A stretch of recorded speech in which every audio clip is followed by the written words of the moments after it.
이 대림절은 예수님께서 오신 성탄 전 4주간을 의미하는 시간으로 이 대림절을 영어로는 애드번트라고 표현을 합니다.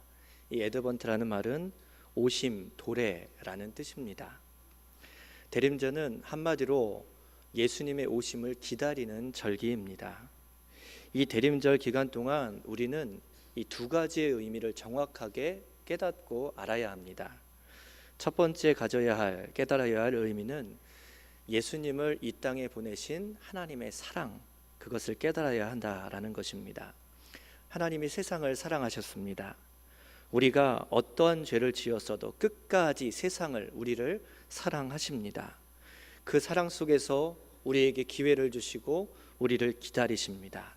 그래서 이 땅에 예수 그리스도를 보내주셨고 그를 믿는 자마다 멸망하지 않고 영생을 얻게 되는 은혜를 허락해 주셨습니다. 이것이 하나님의 사랑입니다. 또 하나 깨달아야 할 의미는 그렇게 말씀대로 오신 예수님이 다시금 이 땅에 오신다라는 소망을 가져야 한다라는 것입니다. 예수님은 구약에 예언된 대로 말씀된 대로 이 땅에 인간의 몸을 입고 오셨습니다.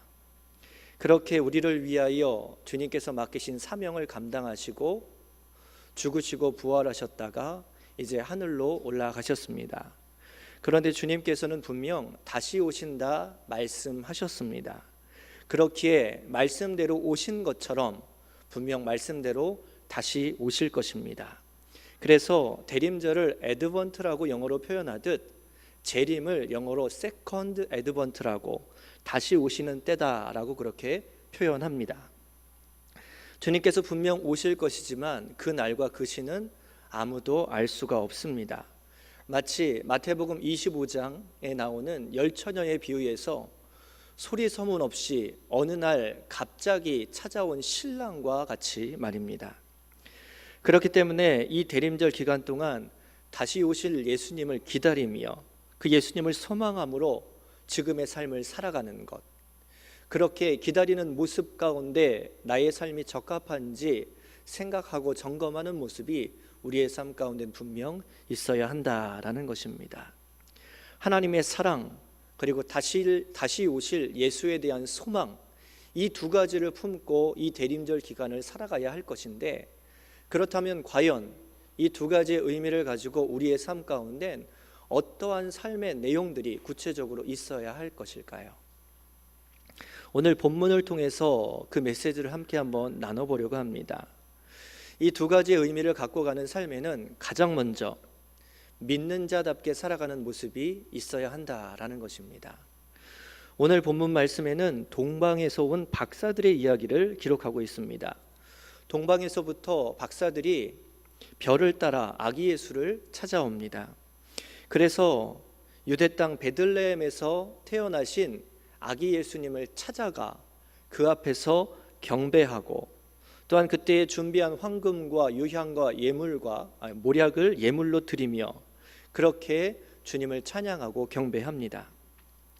동방에서 온 박사들이 누구인지는 정확하게 알 수 없습니다. 알려진 바가 없습니다. 또한 이 동방이 어디인지도 정확하진 않습니다.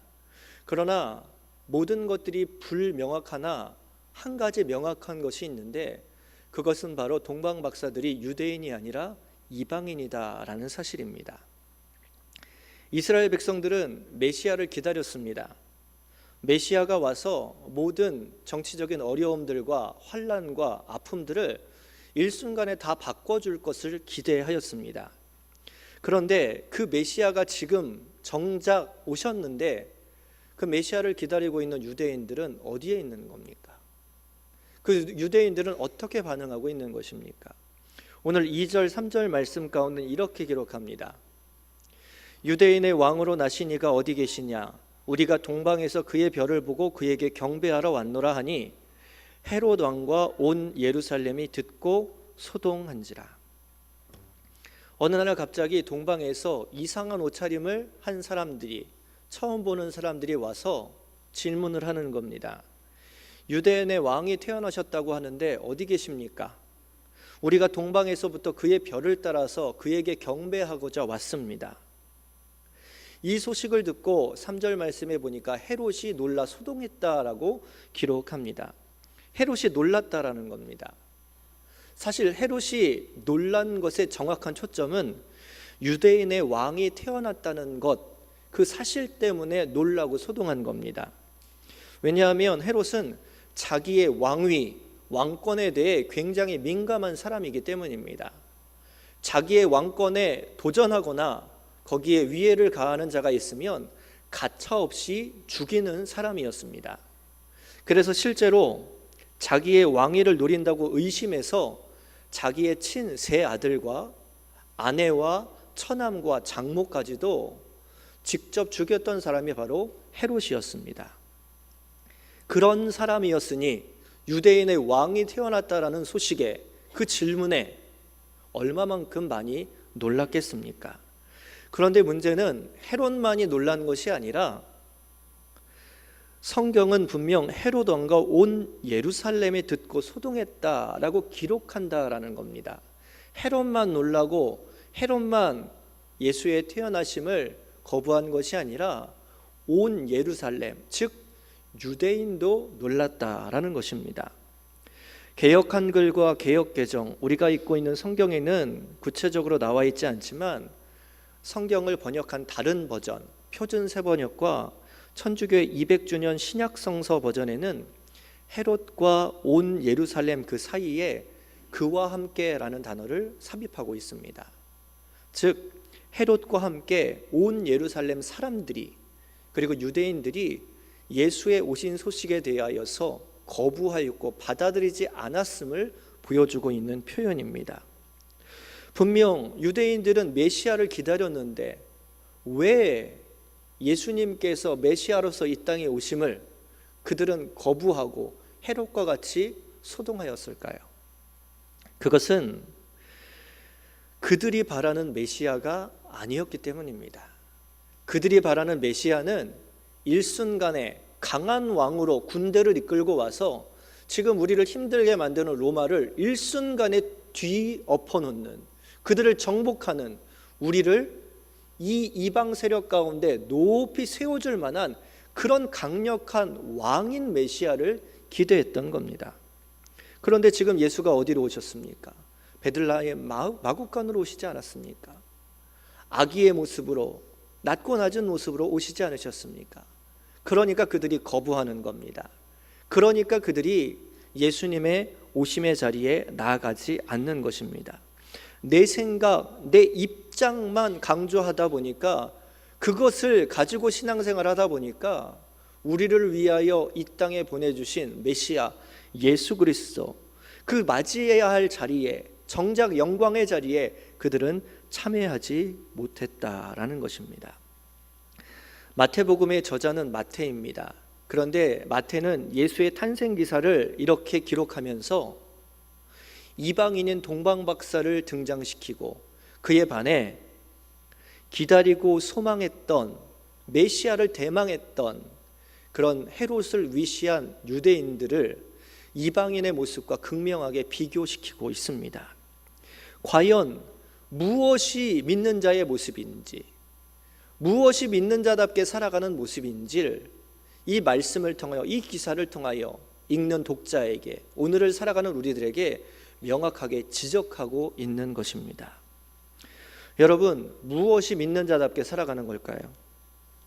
내가 필요한 것을 기도해서 얻어내고 내가 원하는 방식으로 우리의 삶이 이루어지며 내가 좋아하는 일과 좋아하는 사람만 내 주위에 있는 것, 이 모든 것이 하나님의 은혜로 이루어졌다 기뻐하는 것, 이것이 믿는 자들에게 축복일까요?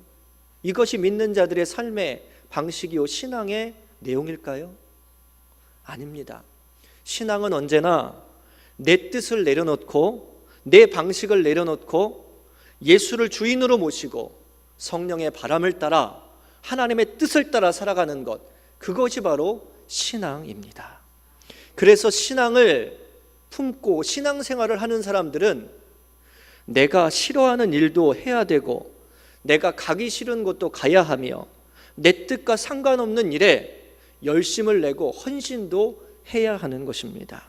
왜요? 내 뜻은 아니지만 그것이 하나님의 뜻이기 때문입니다. 신앙의 수많은 선배들이 그렇게 믿음의 길을 걸었습니다. 그래서 평생 해보지 않았던 복음 전하는 일에 목숨을 걸고 살았고, 평생 가보지 않았던 곳을 향하여 복음을 전하기 위해서 발걸음을 옮겼습니다. 그것이 바로 신앙입니다. 내 뜻을 관철시키고 내 뜻을 이루어내는 것이 신앙이 아니다라는 것입니다. 오늘 동방 박사들은 멀리서 별을 따라서 이 예루살렘까지 왔습니다. 그들의 고향이, 그들이 출발한 동방이 어디인지는 정확하게 알 수 없습니다. 그런데 당시의 정서로는 동방이라는 것은 대부분 메소포타미아를 가르치는 것이었습니다. 만약 그들의 출발한 곳이, 그 동방이 메소포타미아다라면 그 메소포타미아는 오늘로 따지자면 이란과 이라크의 국경지대 정도, 티그리스와 유프라테스 강 사이를 말합니다. 그곳에서 예루살렘까지, 베들레헴까지 찾아간 겁니다. 지금의 지도상으로는 1600여 킬로미터나 되는 거리라고 합니다. 굉장히 먼 거리입니다. 그런데 그 먼 거리를 낙타를 타고 때로는 걸어서 별을 따라서 온 겁니다. 오는 그 길 사이에는 사막도 있었을 것이고, 그렇기 때문에 사막에 있는 짐승의 위협이나 강도의 위협이나 그리고 전갈의 위협이 그들 가운데 있었을 것이었다라는 말입니다. 목마름도 배고픔도 그런 허기짐도 피곤함도 그렇게 있었을 거다라는 말입니다. 그러나 그들은 모든 것을 감수하고 그 멀리서 별을 따라왔습니다.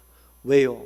하나님께서 주신 마음이 있으니까, 하나님께서 별을 보게 하신 하나님의 깨닫게 하심이 있으니까, 편리함을 뒤에 놓고 내 편안함을 뒤로 하고 경배하기 위하여 그곳으로 나아간 것입니다. 여러분, 신앙은요, 내 편안함보다 주님의 기쁨이 먼저인 삶, 그것이 바로 신앙인 것입니다.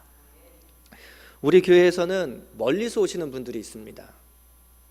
멀리서 오시니까 차량을 좀 보내드리면 좋겠는데 상황이 여의치 않아서 차량 없이 대중교통을 타고 오시는 분들이 계십니다. 두 분이 계시는데요, 한 분이 최병래 권사님이고 한 분이 손순자 권사님이시죠. 대중교통으로 오셔요. 제가 직접 신방을 가봤는데 거리가 멀어서 차로 가도 1시간이 넘습니다. 그러니까 대중교통을 타고 오시면 좋기 2시간에서 2시간 반이 걸리시죠. 왕복이 아닙니다. 편도입니다. 이 두 분은 참 힘든데도 할 수만 있으면 멀더라도 우리 동산교회로 나오고자 하십니다. 많이 걸으실 겁니다. 여름에는 더위 때문에 힘드실 거고, 때로는 쏟아지는 비를 맞기도 하실 거고, 겨울에는 추위도 있음에도 때로는 눈을 맞기도 빙판길을 조심조심 걸어야 함에도 그 길을 기쁨으로 걸어오십니다. 분명 주위의 사람들이 말할 겁니다. 교회가 거기에만 있냐고. 분명 그 얘기 하실 거예요. 분명 그 얘기 들으셨을 거예요.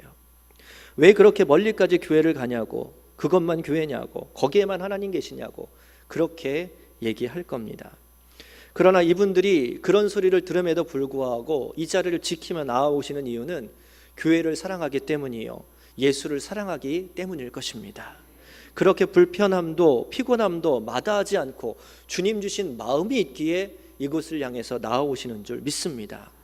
여러분, 신앙은 내 편리함대로, 내 편의대로, 내 방식대로 하는 것이 아닙니다. 신앙은 주님 주신 마음을 가지고 주님 허락하시는 방법을 따라 살아가는 것, 그것이 바로 신앙입니다. 그렇기 때문에 불편하여도, 그렇기 때문에 어려워도 기쁨으로 걸어가는 것이 신앙의 내용이요, 거기에서 맺어지는 열매가 그렇게 달콤하고 그렇게 맛있는 것입니다. 그런데 오늘 성경에 나타난 유대인들은 그렇지 않았습니다. 그래서 내 방법, 내 방식을 전혀 굽히지 않습니다. 그러니까 메시아가 오시는 영광의 자리에도 참여하지 않고 오히려 소동하며 부정하는 안타까운 모습을 보이고 있는 것입니다.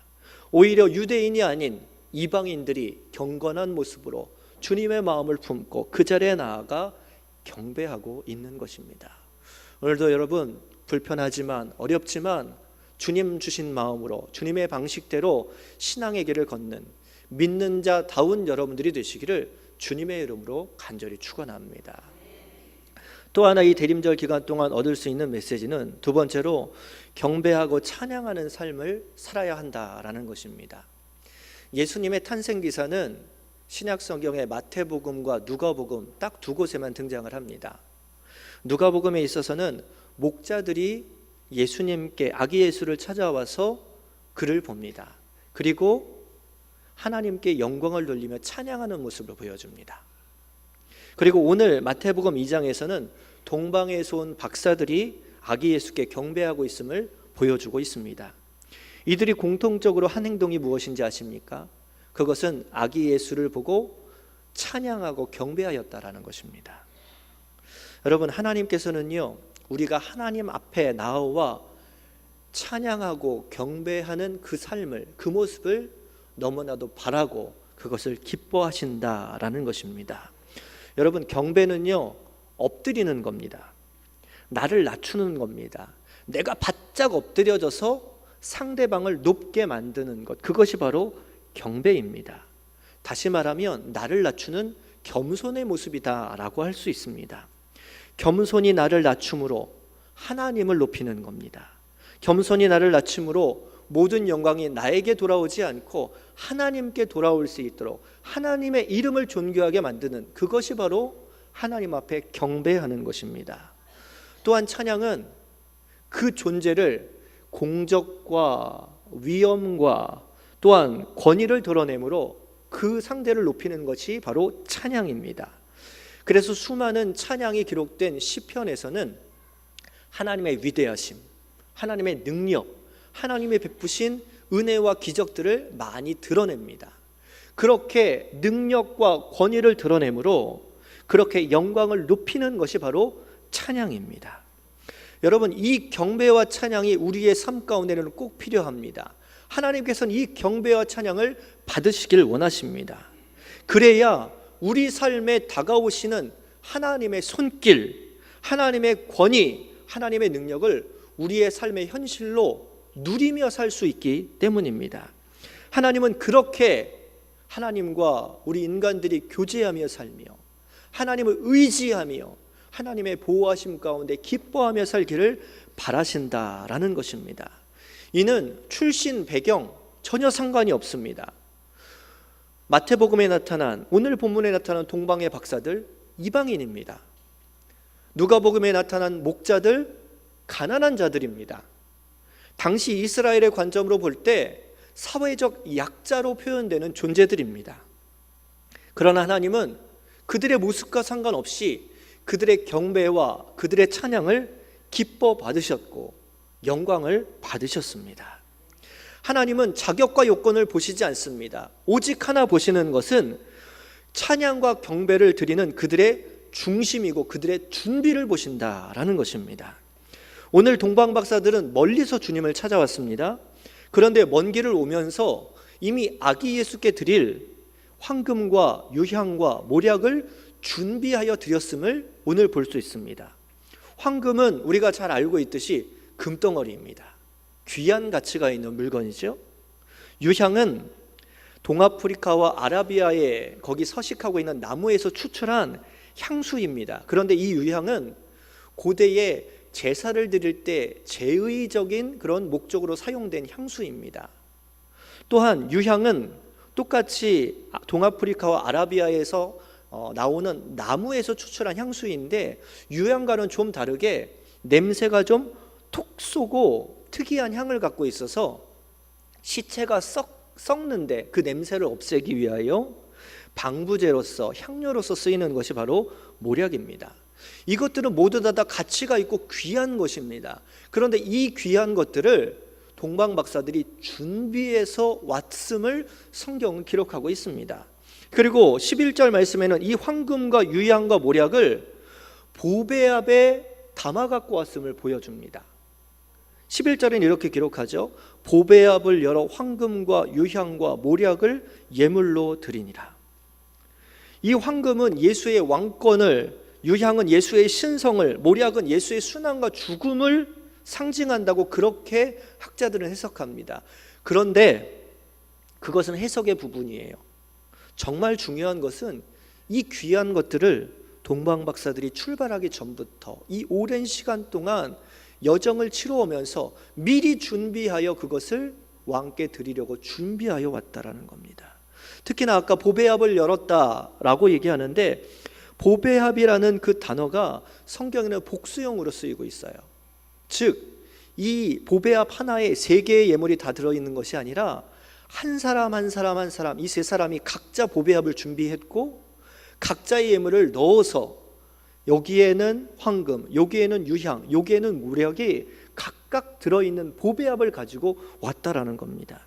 그러니까 이 동방 박사들은 철저히 개인적으로 최고의 것을 준비해서 하나님 앞에 나와 찬양하고 경배했다라는 것입니다. 여러분, 하나님께서는 이렇게 준비하는 모습을 기뻐하신다라는 겁니다. 그런데 여러분, 유대인들은 그렇지 않았어요. 메시아들을 기다렸다 했거든요. 그런데 아무런 준비도 되어 있지 않고요, 아무런 자세도 갖춰 있지 않았다라는 거예요. 그러니까 그 어떤 찬양도 경배도 그들의 입과 삶에서는 나타나지 않았다라는 겁니다.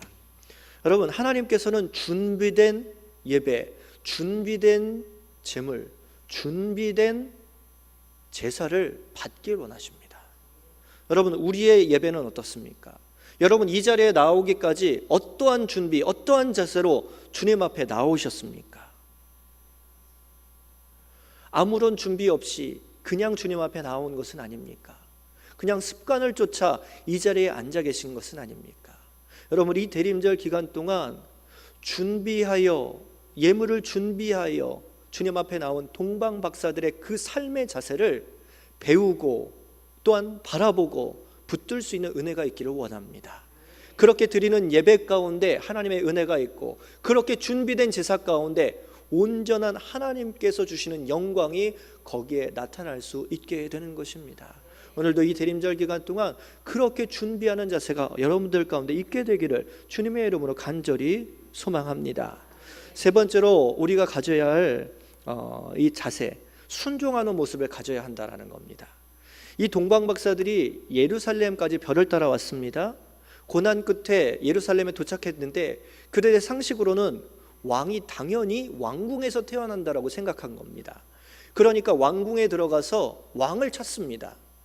그 왕을 찾는 모습을 헤롯이 들으니 얼마나 이거 열불이 나겠습니까? 신경이 곤두서고, 내가 왕인데 누가 왕이 된다는 거야, 이 왕을 없애고자 하는 마음이 분명 생겼을 것입니다.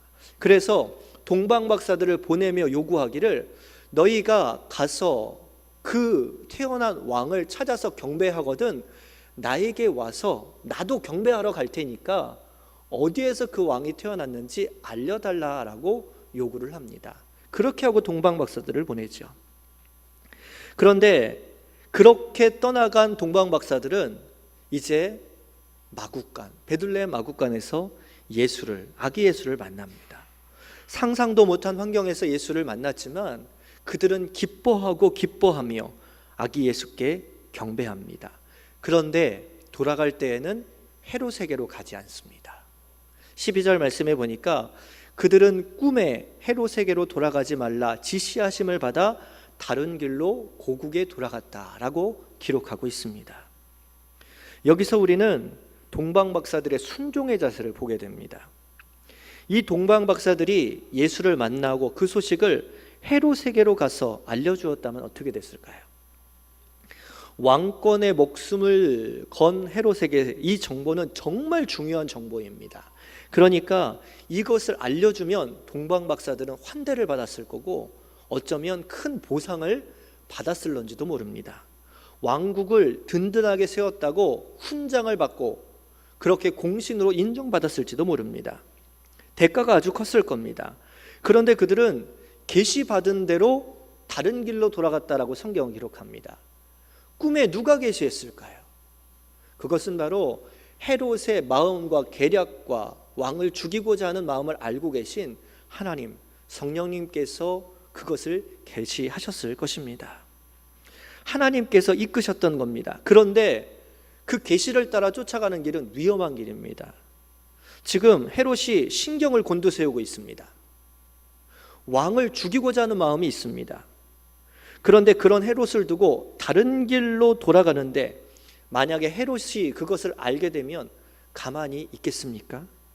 분명 속이고 돌아간 이 동방박사들을 쫓아서 가서 잡아 죽이려고 했을 것입니다. 그런데 이 동방박사들은 환대도 포기하고 보상도 포기하고 아주 위험이 도사리고 있음에도 불구하고 그 위협을 뒤로하고 순종함으로 그 계시를 쫓아 다른 길로 돌아가고 있다라는 것입니다. 여러분, 그렇게 가는 길을 신앙인들은 좁은 길이라 말합니다. 신앙의 길은, 이 순종의 길은 바로 이렇게 좁은 길입니다. 모두 포기하고 부정하고 위험에 있는 길을 택하여 가는 길, 그것이 바로 좁은 길이요, 그것이 순종의 삶의 모습이다라는 것입니다. 그런데 왜 그 길로 가야 합니까? 그것이 하나님께서 보이신 길이기 때문입니다. 하나님께서 가라 하신 길이기 때문입니다. 우리는 우리의 삶 원하는 대로 살고 싶습니다. 그러나 신앙을 살게 되면, 신앙의 생활을 하다 보면 하나님께서 원하시는 뚜렷한 길을 발견할 때가 있습니다. 그때에 우리는 어느 길로 가야 하겠습니까? 바로 순종함으로 하나님 원하시는 길을 가야 할 것입니다. 여러분, 이런 순종을 통하여 하나님의 역사는 온전해지는 것입니다. 이런 순종을 통하여 하나님의 역사가 완성이 되는 것입니다. 하나님은 우리에게 이런 순종의 삶을 원하신다라는 것입니다. 우리는 지금 대림절 기간을 살아가고 있습니다. 이 대림절이 매년 반복되는 절기이기에 그냥 그렇게 지나갈 수 있습니다. 그러나 오늘도 동방박사의 모습을 바라보며, 그 경배의 모습을 바라보며, 그가 순종한 모습을 바라보며, 오늘도 이 대림절이 우리의 삶 가운데 의미가 부여되는, 우리의 삶이 변화되는 그런 의미 있는 절기가 되기를 소망합니다. 그렇게 다시 오실 주님 앞에 경건하고 신실하게 세움받는 여러분들이 되시기를 주님의 이름으로 간절히 축원합니다. 함께 기도하겠습니다.